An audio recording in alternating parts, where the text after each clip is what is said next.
রমজান মাসে 10টি ভুল করলে রোজা দিয়েও রোজা কবুল হবে না। আসসালামু আলাইকুম। রমজান মাস রহমত, মাগফিরাত ও নাজাদের মাস, কিন্তু কিছু ভুলের কারণে আমাদের রোজা কবুল নাও হতে পারে। আজ আমরা জানব এমন 10টি ভুল যা রোজার পবিত্রতা নষ্ট করে দিতে পারে। নাম্বার 1, লোক দেখানো রোজা রাখা। যদি কেউ রোজা রাখে শুধু মানুষকে দেখানোর জন্য, তাহলে তা আল্লাহর দরবারে গ্রহণযোগ্য নয়। আপনি কি জানেন, এমন অনেক রোজাদার আছেন যাদের রোজা কবুল হয় না, কারণ তারা রোজা রাখেন শুধু লোক দেখানোর জন্য। অথচ ইসলামে লোক দেখানো আমল খুব ভয়ঙ্কর একটি গুনাহ। যে ব্যক্তি লোক দেখানোর জন্য আমল করে, কেয়ামতের দিন আল্লাহ তাআলা তার আমলকে লোক দেখানো হিসেবেই গণ্য করবেন। কেয়ামতের দিন আল্লাহ বলবেন, তুমি তো তোমার কাজ মানুষকে দেখানোর জন্য করেছিলে, তাই যাও, তাদের কাছেই তোমার প্রতিদান নাও। নিশ্চয়ই আল্লাহ সেই আমল কবুল করেন যা শুধুমাত্র তার জন্য করা হয় এবং যেখানে কোনো লোক দেখানো থাকে না। আমরা মনে রাখব যে আমাদের রোজা শুধু আল্লাহর জন্য, কারো প্রশংসা পাওয়ার জন্য নয়। নাম্বার 2, মিথ্যা বলা ও পরনিন্দা করা। এমন অনেক রোজাদার আছেন যাদের রোজা কবুল হয় না, কারণ তারা রোজা রেখেও মিথ্যা কথা বলে, পরনিন্দা করে। অথচ ইসলামে আমাদের শুধু না খেয়ে থাকার জন্য রোজা রাখার নির্দেশ দেয়নি, বরং আমাদের চরিত্রকে বিশুদ্ধ রাখার শিক্ষা দিয়েছেন। রাসূল সাল্লাল্লাহু আলাইহি ওয়াসাল্লাম বলেছেন, যে ব্যক্তি মিথ্যা কথা বলা এবং তা অনুযায়ী কাজ করা পরিত্যাগ করল না, তার না খেয়ে ও পানাহার না করে থাকার কোনো প্রয়োজন নেই আল্লাহর কাছে। হাদিসে এসেছে, মুনাফিকের 3টি লক্ষণ আছে, তার মধ্যে একটি হল সে মিথ্যা কথা বলে।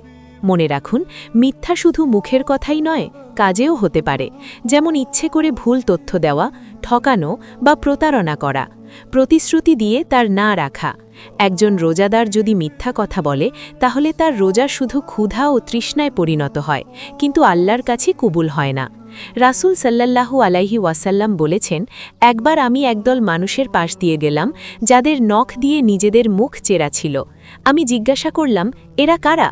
তখন বলা হলো, এরা সেই সব মানুষ যারা দুনিয়াতে মানুষের মাংস খেত, অর্থাৎ পরনিন্দা করত। পরনিন্দার মতো ঘৃণিত কাজকে মানুষের মাংস খাওয়ার সাথে তুলনা করা হয়েছে। প্রিয় ভাই ও বোন, রোজা শুধু খাওয়া দাওয়া থেকে বিরত থাকার নাম নয়, বরং রোজার আসল উদ্দেশ্য আমাদের আত্মাকে পবিত্র করা। যদি আমরা মিথ্যা কথা বলি ও পরনিন্দা করি, তাহলে আমাদের রোজা শুধু ক্ষুধা ও তৃষ্ণায় কষ্ট হবে, কিন্তু তার কোনো সওয়াব আমরা পাব না। নাম্বার 3, নামাজ না পড়া। আপনি সারা দিন রোজা রাখছেন কিন্তু নামাজ পড়ছেন না। আপনি কি জানেন, কুরআন এবং হাদিসে স্পষ্টভাবে বলা হয়েছে যে নামাজ না পড়লে রোজার কোনো মূল্য নেই। আল্লাহ বলেন, নিশ্চয়ই নামাজ মানুষকে অশ্লীল ও মন্দ কাজ থেকে বিরত রাখে। রোজার মূল উদ্দেশ্য তাকওয়া অর্জন করা, যা আমাদের গুনাহ থেকে দূরে রাখে।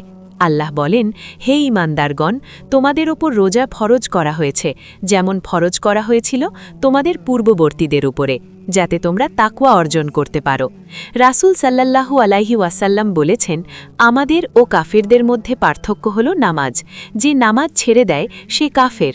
যে ব্যক্তি ইচ্ছাকৃতভাবে এক ওয়াক্ত নামাজ ছেড়ে দেয়, তার আমলনামা থেকে সমস্ত সওয়াব মুছে ফেলা হয়।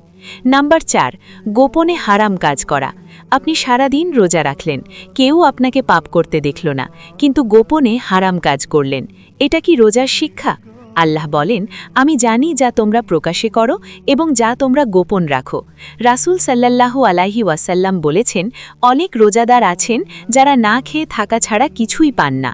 গোপনে হারাম কাজ বলতে একা থাকলে হারাম ভিডিও দেখা, গীবাত বা পরনিন্দা করা, মিথ্যা কথা বলা, কাউকে কষ্ট দেওয়া বা অন্যের হক নষ্ট করা, হারাম সম্পর্ক রাখা বা অশ্লীল কথা বলা।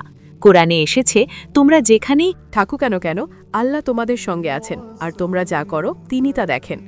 নাম্বার 5, অশ্লীল কথাবার্তা বলা। আপনি সারাদিন না খেয়ে রোজা রাখলেন, কিন্তু রাগের মাথায় গালাগালি করলেন, খারাপ ভাষায় কথা বললেন।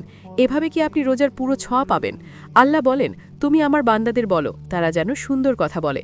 রাসূল সাল্লাল্লাহু আলাইহি ওয়াসাল্লাম বলেছেন, যে ব্যক্তি তার 2 চোয়ালের মাঝখানের অংশ, অর্থাৎ জিহ্বা এবং 2 পায়ের মাঝখানের অংশ সংযত রাখে, আমি তার জন্য জান্নাতের নিশ্চয়তা দেই। অর্থাৎ যদি আমরা আমাদের মুখকে খারাপ কথা বলা থেকে বাঁচাতে পারি, তাহলে আমাদের জন্য জান্নাত নিশ্চিত হতে পারে। রাসূল সাল্লাল্লাহু আলাইহি ওয়াসাল্লাম বলেছেন, যখন তোমাদের কেউ রোজা রাখে সে যেন খারাপ কথা না বলে এবং না করে। কেউ যদি তার সঙ্গে ঝগড়া করতে চায় তাহলে সে যেন বলে, আমি রোজাদার। নাম্বার 6, সেহরি না খাওয়া বা ইচ্ছাকৃতভাবে বাদ দেওয়া।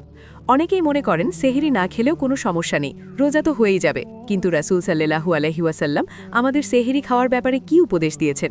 রাসূল সাল্লাল্লাহু আলাইহি ওয়াসাল্লাম বলেছেন, সেহরি খাও, কারণ সেহরির মধ্যে বরকত রয়েছে। কারণ আমাদের রোজা ও ইহুদি খ্রিস্টানদের রোজার মধ্যে পার্থক্য হল সেহরি খাওয়া। ইচ্ছাকৃতভাবে সেহরি বাদ দেওয়া মানে একটি গুরুত্বপূর্ণ সুন্নত পরিত্যাগ করা, তবে ভুলবশত হলে মানযোগ্য।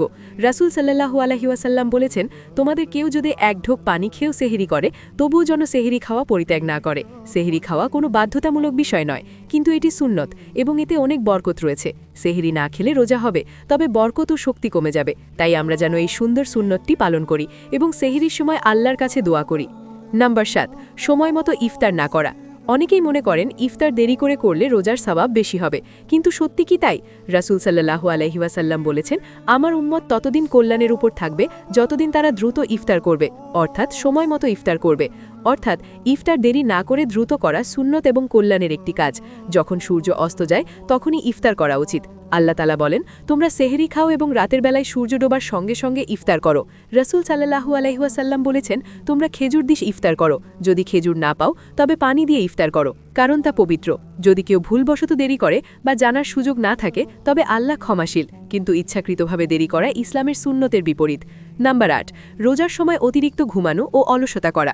আল্লাহ বলেন, নিশ্চয়ই মানুষ তার পরিশ্রমের মাধ্যমে সফলতা লাভ করে। রমজান মাসে ইবাদতের সওয়াব 70 গুণ বেশি হয়, কিন্তু সারাদিন ঘুমালে ইবাদতের সুযোগ নষ্ট হয়। রোজার উদ্দেশ্য আত্মসংযম ও তাকওয়া অর্জন করা, কিন্তু অলসতা আমাদের এই উদ্দেশ্য থেকে দূরে সরিয়ে দেয়।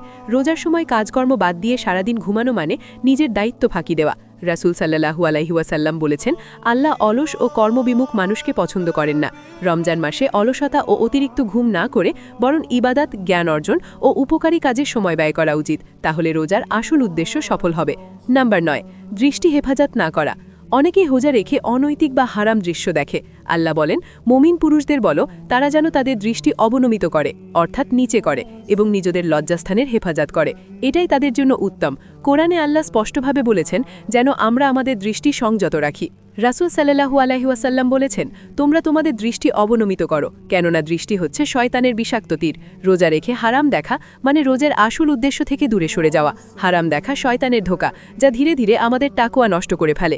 একদিন এক সাহাবী রাস্তার এক নারীর দিকে তাকিয়েছিলেন। রাসূল সাল্লাল্লাহু আলাইহি ওয়াসাল্লাম বলেছেন, তুমি তোমার প্রথম দৃষ্টির জন্য দায়ী নও, কিন্তু দ্বিতীয়বার দেখার অনুমতি নেই।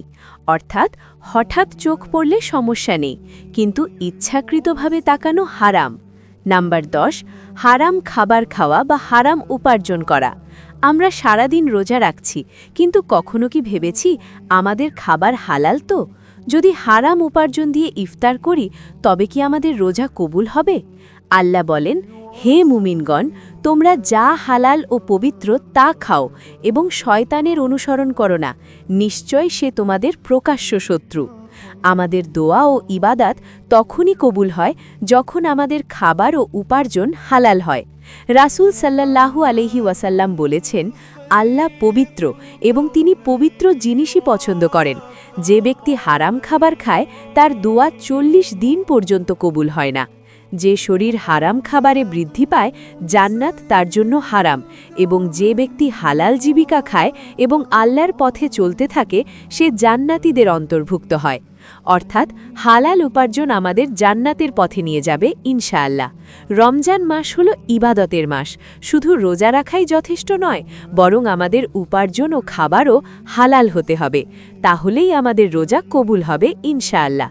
এই পবিত্র মাসে চলুন নিজেদের শুদ্ধ করি, হারাম থেকে বাঁচি এবং আল্লাহর সন্তুষ্টির জন্য বেশি বেশি ইবাদত করি এবং বেশি বেশি দান সদকা করি। দান সদকা গুনাহকে এমনভাবে মিটিয়ে দেয় যেমন পানি আগুন নিভিয়ে দেয়। রমজানে দান করলে সওয়াব 70 গুণ বেশি পাওয়া যায়। তাই দরিদ্রদের সাহায্য করলে আল্লাহ কিয়ামতের দিন আমাদের সাহায্য করবেন। আসসালামু আলাইকুম।